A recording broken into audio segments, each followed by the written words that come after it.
Lo que va a suceder es que mañana la Corte va a escuchar a todas las partes involucradas a nivel internacional cuando se demanda al Estado peruano y va a tomar una resolución que más o menos tiene que pensarla bien. Estamos a las 6 de la mañana con 21 minutos. Voy a conversar a esta hora con Juan José Quispe, abogado del Instituto de Defensa Legal, sobre este tema precisamente. Doctor Quispe, ¿cómo está usted? Muy buenos días. Bienvenido a Exitosa. Don Manuel, buenos días. Gracias por la oportunidad. No, gracias por respondernos más bien, doctor Juan José Quispe. ¿Qué es lo que tiene que ocurrir a partir de esta comunicación, a partir de esta resolución dada por la Corte y, por supuesto, comunicada ya al Estado peruano? Bueno, ya el Estado peruano, por intermedio del Procurador Supranacional que pertenece al Ministerio de Justicia, ha comunicado a las partes, es decir, al Tribunal Constitucional, al Poder Judicial, al INPE, para que no se incluya, no se ejecute la libertad del señor Alberto Fujimori. Ahora entendemos por qué uno de sus abogados prácticamente quería ir o estaba yendo o había mandado un abogado hacia la ciudad de Ica, porque como usted bien lo dice, el trámite era, ¿no?, ir a la sala de Ica, de sala constitucional, luego al juez constitucional, luego pasa al Poder Judicial, al Juzgado de Investigación Preparatoria Supremo, y de ahí reciben el oficio al INPE. Entonces, yo creo que han pretendido sacarlo antes de que salga la resolución de la Corte Interamericana de Derechos Humanos, que finalmente ya fue colgado en su página en su integridad, ¿no? Ahora, hay que decir un dato que es importante. La resolución no es un documento simple que emite la Corte Interamericana. Habla de que ha recibido información del Estado en 2 oportunidades. El informe del día viernes 25 y un informe complementario que me parece si llegó el lunes o llegó el martes. Pero además tiene la Corte el alegato de la defensa de Fujimori. Escuche bien. Algo que no necesariamente tendría que tomarse en cuenta, pero la Corte lo está tomando en cuenta en consideración como amigos curiati, que es lo que le ha puesto. Tiene, por supuesto, el informe, además del propio tribunal, y tiene, como no, el informe de los familiares y de los deudos. Y con todo ese bagaje revisado, ha tomado una decisión que diríamos es de emergencia.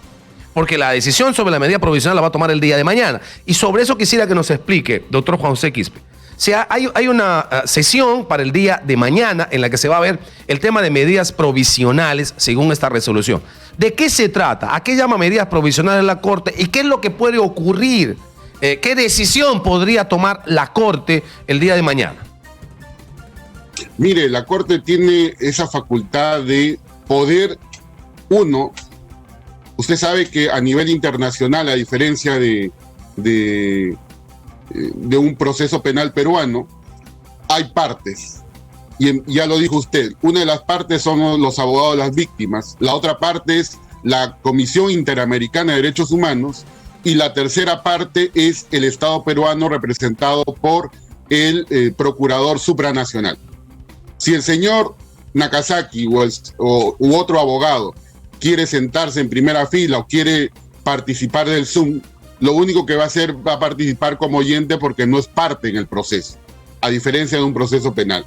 Lo que va a suceder es que mañana la Corte va a escuchar a todas las partes involucradas a nivel internacional cuando se demanda al Estado peruano y va a tomar una resolución que más o menos tiene que pensarla bien, porque no solamente puede dejar, y ahí vamos al plano de las posibilidades, dejar sin efecto ordenar que el Estado deje sin efecto la sentencia del Tribunal Constitucional y valide la resolución del Poder Judicial. Esa es una primera posibilidad. Una segunda posibilidad es, tratándose de un indulto humanitario y ver el tema de salud del señor Fujimori, es que el Estado peruano convoque a un equipo multidisciplinario para verificar el real estado de salud del señor Fujimori. ¿No? Y una tercera posibilidad es que finalmente la Corte establezca que el Tribunal Constitucional y en puridad el Estado han incumplido con las normas de su propia sentencia, con el contenido de sus propias sentencias y las normas contenidas en, en los tratados internacionales como la Convención Americana de Derechos Humanos, y por tanto dice que ese indulto es inválido y el señor Fujimori se quedaría. Claro, en todas las tres posibilidades que usted ha planteado. Correcto, en todas las tres posibilidades, en todas las tres posibilidades que usted ha planteado, Fujimori se queda preso. Solo en una se queda preso supeditado a un informe, digamos, de peritaje más irrebatible sobre el estado de salud de Fujimori. Pero ahí yo tengo alguna tingencia y le voy a preguntar, ¿cabe o no cabe como posibilidad que la Corte defina que lo dicho y lo hecho, que lo resuelto por el tribunal sea válido? Esa posibilidad me parece que también cabe, ¿o no? En el plano de las posibilidades sí, claro, pero en el plano real no. ¿Por qué? ¿Por qué? Porque el Tribunal Constitucional ha debido de aplicar el control convencional. Pero si usted lee la sentencia en mayoría del Tribunal Constitucional, no dice una sola línea sobre la sentencia del caso Barrios Altos, la sentencia de seguimiento que le hace la Corte del año 2006, 2007, del año 2018 sobre todo. No hace ninguna alusión y más bien dice algo que puede comprometer a los miembros del Tribunal Constitucional a ser acusados constitucionalmente, no solo por infracción a la Constitución, sino por delitos. ¿Y cuál es? Era un juez incompetente, la Corte Suprema, para resolver este caso. Y como nosotros sabemos, señor Rosas, y todos los peruanos que han litigado en el Poder Judicial también lo saben, que el proceso penal no acaba cuando se emite la sentencia condenatoria.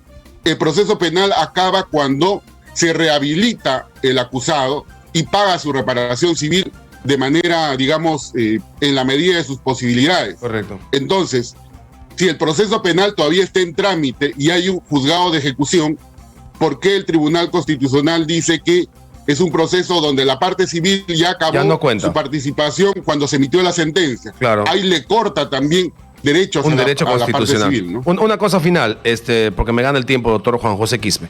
¿Cuánto tiempo puede demorar o tardar la decisión de la Corte a partir de la sesión del día de mañana? Es una decisión que se toma en la sesión de mañana, que dicho sea de paso va a ser al mediodía, hora peruana. No es más de 2 horas según lo que se ha establecido, o hay que esperar algunos días más. ¿Qué es lo que dice en todo caso la jurisprudencia o en todo caso la experiencia en derecho internacional? Mire, lo que la Corte tiene que tomar primero una decisión respecto a la salud del señor Fujimori, ¿no? Porque eso se respeta a nivel internacional también. El señor Fujimori desde el año 2017 dice que se está muriendo. Estamos 2022 y no se muere. Dice que si no sale del fondo Barbadillo se muere. Van 3 días y no se muere el señor Fujimori. Entonces, lo primero que la Corte va a salvaguardar es la salud del señor Fujimori. Y luego va a tener que analizar de manera concienzuda no solamente todo el procedimiento de indulto, sino las resoluciones del Poder Judicial, las resoluciones del TC, para luego emitir un dictamen que puede ser en una semana como puede ser en un mes. Correcto, perfecto, me queda claro. Doctor Juan José Quispe, ha sido usted muy gentil por respondernos. Muchas gracias.